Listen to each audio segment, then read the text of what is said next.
नमस्कार साथियों। निशुल्क शारीरिक शिक्षा के YouTube channel Bharat Singh Gurjar football coach पर आपका स्वागत है। मित्रों, 3 दिन पहले स्थापित इस चैनल ने ऐतिहासिक कीर्तिमान स्थापित कर लिए हैं। कुछ तकनीकी बाध्यताओं की वजह से मैं लंबे वीडियो अपलोड नहीं कर पा रहा हूं। वो तकनीकी बाध्यताएं क्या हैं? वो तकनीकी बाध्यता है 2000 सब्सक्राइब ना हो पाना। आप लोगों से निवेदन है कि आज मैं आपके समक्ष वो वीडियो प्रस्तुत कर रहा हूं जिसे सर्वाधिक लोगों ने सराहा। आप कृपया, अगर आपको ये वीडियो पसंद आए, आपके लिए ज्ञानवर्धक हो, मेरा निवेदन, सबसे पहला काम आप नीचे जाकर सब्सक्राइब जरूर करें। यही हमें घाटा हो रहा है। दूसरा काम, आप लाइक का बटन याद रखकर जरूर दबाएं। सब्सक्राइब करने से क्या होगा? जब भी कभी मैं वीडियो अपलोड करूंगा उसे आप डाउनलोड करके बिना डाटा देख पाएंगे। लाइक करने से क्या होगा? शारीरिक शिक्षा अन्य विषयों से ऊपर ट्रेंडिंग में 1 नंबर पर आएगी। अतः अगर आप शारीरिक शिक्षा प्रेमी हैं और ज्ञानार्जन के लिए आप और मैं लगातार काम करें, तो ये मेरा निवेदन है कि सर्वप्रथम आप सब्सक्राइब जरूर करें। दूसरा काम, आप लाइक जरूर करें। तीसरा काम जो आपके लिए फायदेमंद है, आप बेल के ऊपर जो नीचे बेल दिख रही है आपको सब्सक्राइब करने के बाद, इस बेल नोटिफिकेशन को दबाएं। इससे क्या होगा? जब भी मैं वीडियो अपलोड करूंगा आपके मोबाइल की टॉप स्क्रीन के ऊपर एक मैसेज आ जाएगा और आप सतर्क हो जाएंगे कि नया वीडियो अपलोड हो चुका है। तो आपके लिए एक ऐसा वीडियो जिसे 7000 लोग पहले देख चुके थे फेसबुक पर, लेकिन मैंने उसको रिमूव किया क्योंकि कुछ लोग कॉपी कर उनका मिसयूज कर रहे थे, सेल आउट करना शुरू कर दिया था, जबकि हमारा ये प्रकर्म निःशुल्क था। इसलिए मुझे वो 30-32 जो वीडियोस फेसबुक पर अपलोड थे उन्हें हटाना पड़ा। यह वीडियो आपके लिए मैं बतौर इस चैनल का एक शुभ नया गिफ्ट ला रहा हूं। आपसे मेरा ये निवेदन रहेगा कि कृपया कृपया आप सब्सक्राइब जरूर कर दें, लाइक जरूर कर दें और बेल आइकॉन को आपके फायदे के लिए जरूर दबा दें। मैं आपके लिए ऐसे ऐसे शानदार वीडियोस प्रिपेयर कर रहा हूं और 60 के लगभग तो कर चुका हूं। आप हतप्रभ रह जाएंगे कि नेट का एग्जाम चुटकियों में क्लियर करवाऊंगा। मैं विश्वास दिलाता हूं आपको, नेट जैसे एग्जाम को चुटकियों में क्लियर करवाएंगे। लेकिन आपका और मेरा सहयोग, कृपया सब्सक्राइब जरूर करें, लाइक जरूर करें और आपके लिए बेल आइकॉन दबा दें। इस वीडियो से रिलेटेड पीडीएफ मेरी जो इंस्टाग्राम आईडी है, जो कि आप ये देख पा रहे हैं इंस्टाग्राम के ऊपर, भरत सिंह गुर्जर फुटबॉल कोच, इस वीडियो से रिलेटेड जितने भी पीडीएफ होंगे, शॉर्ट पीडीएफ होंगे, लॉन्ग पीडीएफ मैं आपको बाद में प्रोवाइड जरूर कराऊंगा क्योंकि समय बहुत ज़्यादा है नहीं हमारे पास। नेट का एग्जाम और दिल्ली का एग्जाम सर के ऊपर है। इस इंस्टाग्राम आईडी के ऊपर से इससे रिलेटेड आप पीडीएफ प्राप्त कर लें। इंस्टाग्राम आईडी पर जब आप जाएं तो वहां फॉलोवर का बटन दबा दें। किस लिए? जैसे ही 1000 फॉलोवर होंगे मैं एक प्रीमियम ग्रुप बना दूंगा। उस प्रीमियम ग्रुप को मैं सारे 1000 लोग उस ग्रुप में, जैसे ही मैं पीडीएफ अपलोड करूंगा इंस्टाग्राम पर, पीडीएफ अपलोड करते ही मैं एक बटन दबाऊंगा, सेंड टू ऑल प्रीमियम, तो वो एक साथ 1000 लोगों को चला जाएगा। आप लोगों को बार बार मेरी आईडी पर आने के लिए कष्ट नहीं करना पड़ेगा। इसलिए इंस्टाग्राम पर फॉलो का बटन जरूर दबाएं।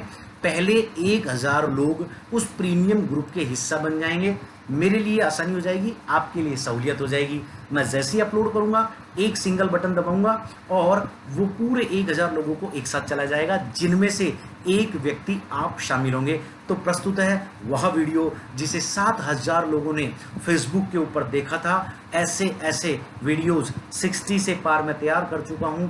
100 बहुत जल्दी आपके लिए अपलोड कर दूंगा। प्लीज़ सब्सक्राइब जरूर करें, लाइक जरूर करें आपके लिए बेल आइकॉन का बटन जरूर दबाएं। लीजिए वीडियो। नमस्कार साथियों, कुछ दिनों के गैप के बाद हम लोग पुनः उपस्थित हुए हैं। मैं भरत सिंह गुर्जर, फुटबॉल कोच, राजकीय फुटबॉल अकादमी। आज फिजियोलॉजी के एक टॉपिक के ऊपर आपसे पुनः चर्चा करने के लिए उपस्थित हुए हैं।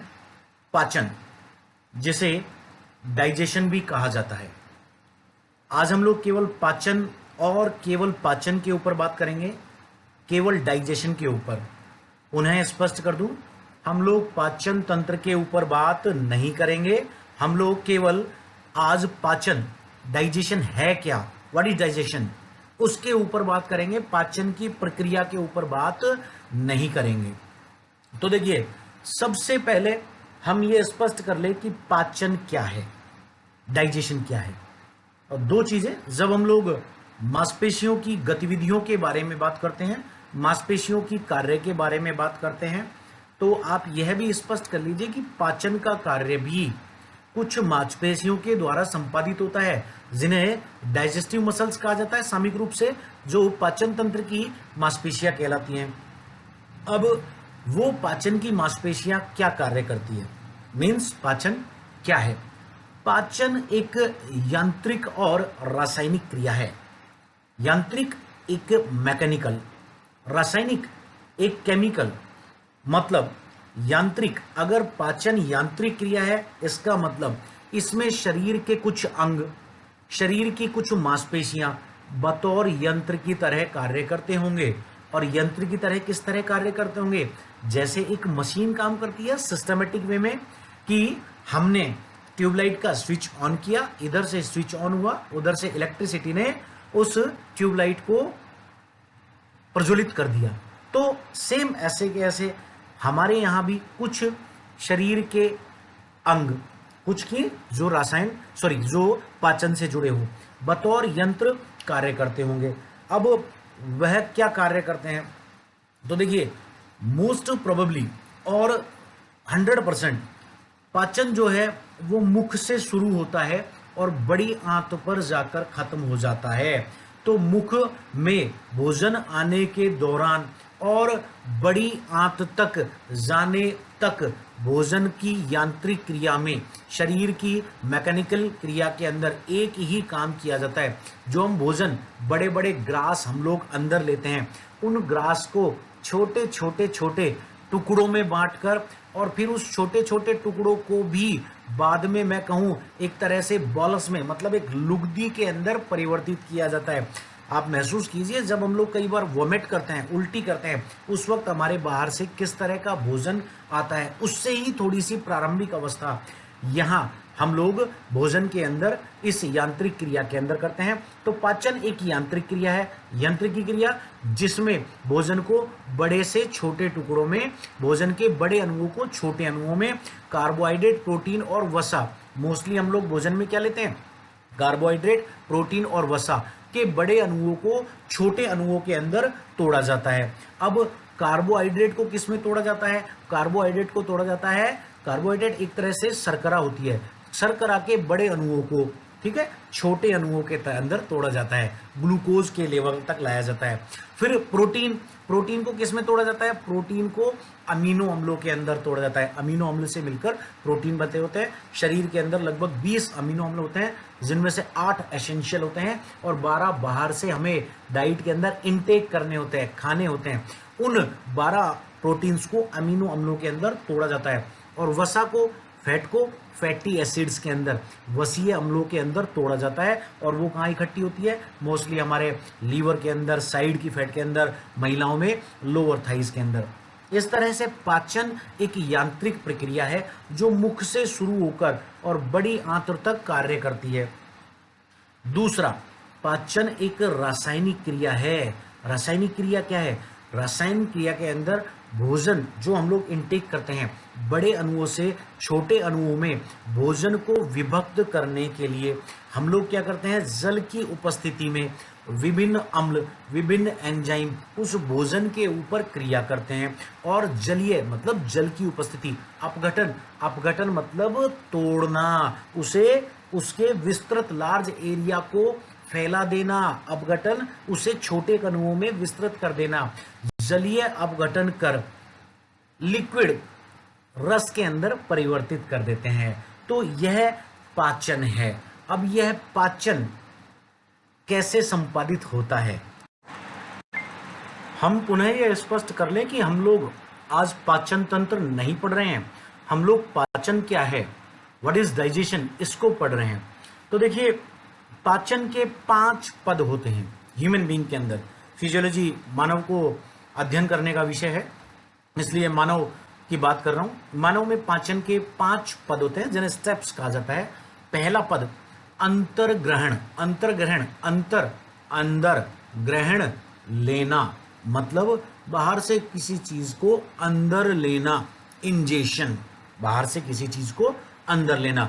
आपने इंजेक्शन का नाम सुना होगा, इंजेक्ट करना। डॉक्टर क्या करता है, कोई भी चीज आप लोगों को एंटीडोट लगानी होती है, दवा देनी होती है, टीका लगाना होता है, तो वो आपके बाहर से किसी चीज को जांग पर, हाथ पर लगा देता है, उसे इंजेक्ट करना मतलब प्रतिस्थापित करना कहते हैं। यहां हम लोग बाहर से ले रहे हैं, इसलिए इसे इंजेक्शन का, इंजेक्ट। ओके, दूसरा पद आता है पाचन।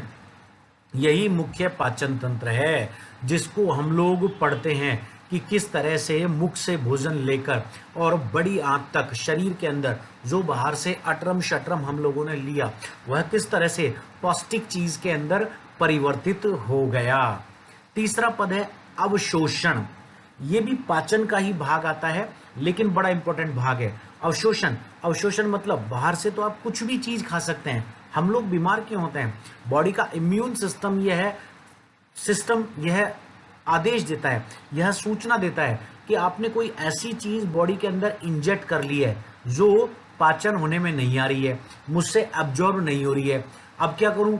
एब्जॉर्ब नहीं हो रही है, इसका मतलब उसको मारने के लिए बॉडी के अंदर मैं कुछ न कुछ ऐसे चीज छोड़ूंगा जिसे हम लोग रक्त के अंदर WBC कहते हैं, कि वो अगर कोई खराब चीज, अगर कोई वायरस या कोई बैक्टीरियल कोई इन्फेक्शन आ गया है, उसको मार दे। सो दैट WBC को शरीर का सिपाही भी कहा जाता है।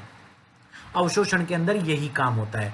चौथा स्टेप आता है समांगीकरण। समांगीकरण मतलब सम, अंगी, सम मतलब एक जैसा, अंगी मतलब हाथ पैर, मेरे शरीर के अंग, करण अपना लेना, सम अंगीकरण, समांगीकरण, एसिमिलेशन, अपने जैसा कर लेना। दूध में पानी मिलाया तो दूध जैसा हो गया। पानी करता है ना एक हम, पानी को पानी रे पानी तेरा रंग जैसा, जिसमें मिलाए उसके जैसा।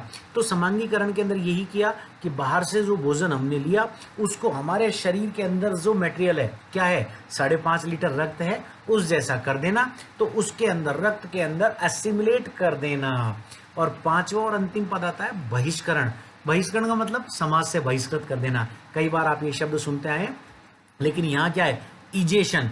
हमने किया इंजेक्ट, अब क्या कर रहे हैं, इजेक्ट। इंजेक्ट में क्या किया, अंदर लिया, इजेक्ट में बाहर निकाल दिया, तो इजेशन, बहिष्करण।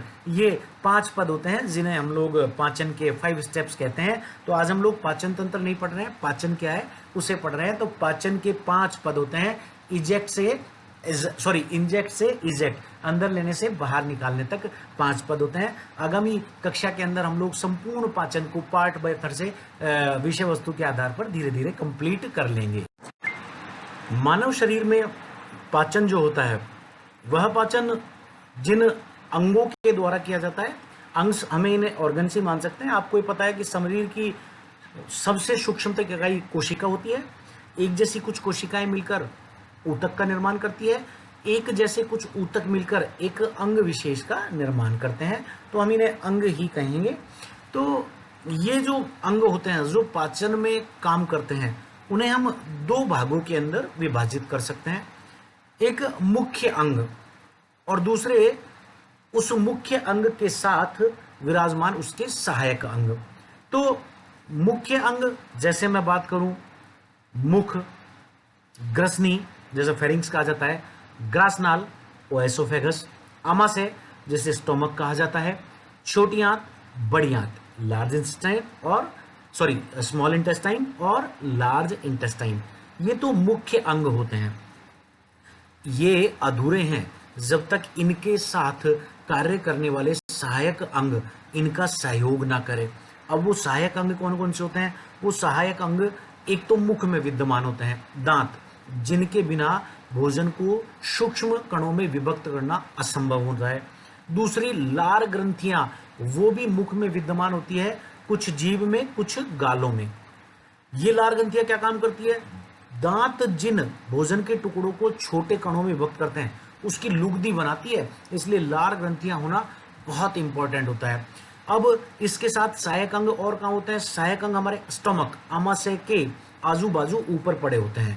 अब ये कौन कौन से होते हैं? ये होते हैं यकृत, लीवर, शरीर की सबसे बड़ी ग्रंथि, शरीर की एकमात्र ग्रंथि जो अंतःस्रावी और बहिस्रावी, ये नहीं, शरीर की सबसे बड़ी ग्रंथि। दूसरा पित्ताशय, गॉल ब्लैडर, जो क्या करता है? यकृत से स्रावित होने वाले रक्त को एकत्र करता है। अग्नाशय, पैनक्रियाज। तो इस तरह से ये सहायक अंग होते हैं। पहला पद अंतर्ग्रहण आता है। अंतर्ग्रहण के अंदर केवल और केवल सीधा सा एक ही काम किया जाता है, बाहर से भोजन को लेकर मुख में डाला जाता है। मुख के अंदर जीभ और दांत मिलकर पाचन संबंधी कार्य को शुरू करते हैं और उस पाचन संबंधी कार्य के अंदर शुरू किया जाता है भोजन को चबाना और भोजन को लुगदी में बदलना। मैं पुनः स्पष्ट कर दूं, हम लोग पाचन तंत्र अभी नहीं पढ़ रहे हैं, मैं केवल पाचन के पद पढ़ा रहा हूं। तो पाचन तंत्र हम लोग विस्तार से बाद में पढ़ेंगे। तो पाचन के पद, पहला पद अंतर्ग्रहण कहां से शुरू होता है? मुख में। मुख में दांत और जीभ ने मिलकर अंतर्ग्रहण के कार्य को शुरू किया। दांतों ने भोजन को चबाकर पीसकर छोटा बनाया, लार ने उसको मिलकर लुगदी बनाने का कार्य किया। इतना ही कार्य होता है। अंतर्ग्रहण के पद के साथ ही पाचन की जो क्रिया होती है वह लगभग एक तरह से शुरू हो जाती है, लेकिन पाचन का मुख्य कार्य अभी शुरू नहीं हुआ है। मुख ने भोजन को ग्रसनी और गासनाल में धकेला और ग्रसनी क्या काम करती है? ग्रसनी छोटी सी एक हुक्का जैसी संरचना है, उसने ग्रासनाल के अंदर उसको नली के अंदर धकेल दिया। वो क्या करेगी? उसको स्टोमक के अंदर भेज रही है। अब ग्रासनाल या ओएसोफिगस के अंदर एक विशेष क्रिया होती है जिसे क्रमाकुंचन कहा जाता है। पेरिस्टेलिस, पेरिस्टेलिस के अंदर क्या करते हैं? जिस तरह आप देखिएगा, मैं अभी थूक को निकल रहा हूं, तो थूक को निकलना स्लोवेटिंग कहलाता है। अब ये थ्रोट के द्वारा ये काम हुआ, लेकिन भोजन को जब मैं बात करूं धकेलने का, यहां धकेलने का काम हो रहा है, तो ग्रासनाल की जो मांसपेशियां हैं वो दब रही है, दबकर भोजन को आगे धकेल रही है। फिर आगे वाली मांसपेशियां दोबारा दब रही है और फिर धकेल रही है। जब आगे वाली मांसपेशी दबी तो पीछे वाली खुल गई, फिर दबी तो पीछे वाली खुल गई, तो दब दब कर वह भोजन को आगे की ओर धकेल रही है। मांसपेशियों का इस तरह क्रम के अनुसार एक बार आगे की मांसपेशी आकुंचित हुई, फिर उसके आगे की हुई, मतलब एक सीक्वेंस के अंदर, सीरीज के अंदर हुई। इसे क्रमाकुंचन कहा जाता है, पेरिस्टेलिस कहा जाता है। इस तरह भोजन को आगे धकेल धकेल कर स्टोमक के अंदर पुशअप किया जाता है। इसके बाद भोजन को आमाशय यानी स्टोमक की तरफ धकेल दिया जाता है। आमाशय के साथ ही, स्टोमक के साथ ही बहुत सारे पाचन तंत्र के सहायक अंग भी होते हैं।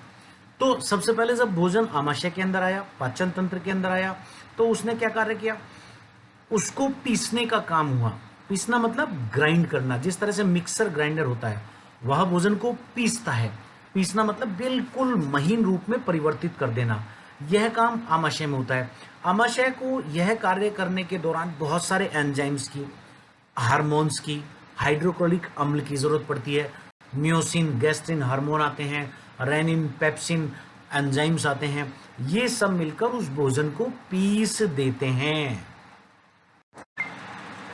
स्टोमक के साथ साथ उसके सहायक अंग भी काम करते हैं। यकृत, लीवर, पैनक्रियाज, अग्नाशय, पित्ताशय, गॉल ब्लैडर, ये सब काम करते हैं।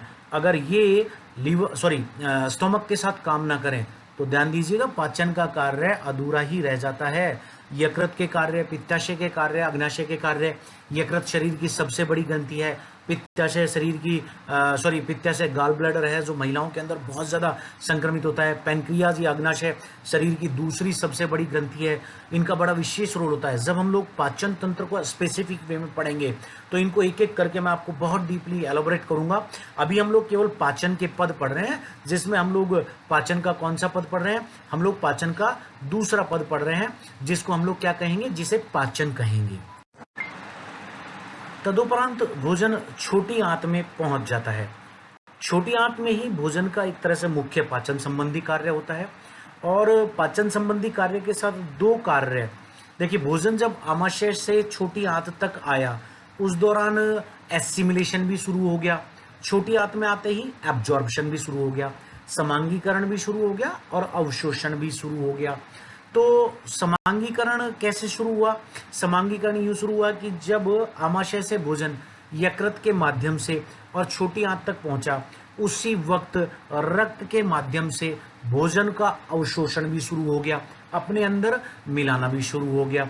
और छोटी आंत में भोजन पड़ा है तो छोटी आंत ने उस भोजन को पचाने का एक तरह से मुख्य कार्य कर दिया। तो भोजन के पचाने के अंदर ही अवशोषण और समांगीकरण, एब्जॉर्प्शन और एसिमिलेशन दोनों कार्य भी आते हैं। छोटी आंत में भोजन लगभग 4 घंटे के आसपास पड़ा रहता है। छोटी आंत कहने में तो छोटी होती है, बट इसकी लंबाई जो होती है 6.5 मीटर के आसपास, 18 से 20 फीट के आसपास होती है। और इस तरह से बिल्कुल गुटली कुंडली मारकर पड़ी हुई होती है। यही मेन कार्य होता है पाचन का। यही अब्जॉर्प्शन और एसिमिलेशन का कार्य शुरू हो गया। देखिए किस तरह से शुरू होता है। इस पिक्चर को आप गौर से देखिए। रक्त ने भोजन को चूसना या अपने अंदर मिलाना शुरू कर दिया है, ये कहलाया एसिमिलेशन। और छोटी आंत की दीवारों पर पाई जाने वाली ब्रूनर्स ग्रंथियों के अंदर विलीज पाए जाते हैं, रसांकुर, छोटे छोटे रस के अंकुर होते हैं। वो क्या करते हैं कि जो बेस्ट चीज है वो तो अपने अंदर इकट्ठा करना शुरू कर दिया। देखो, रक्त ने कुछ पौष्टिक चीजें तो वहीं यकृत के अंदर ही ले ली। अब जो बची कुछ ही है वो रसांकुर के माध्यम से, विलीज के माध्यम से रक्त ने अपने अंदर अवशोषित कर ली।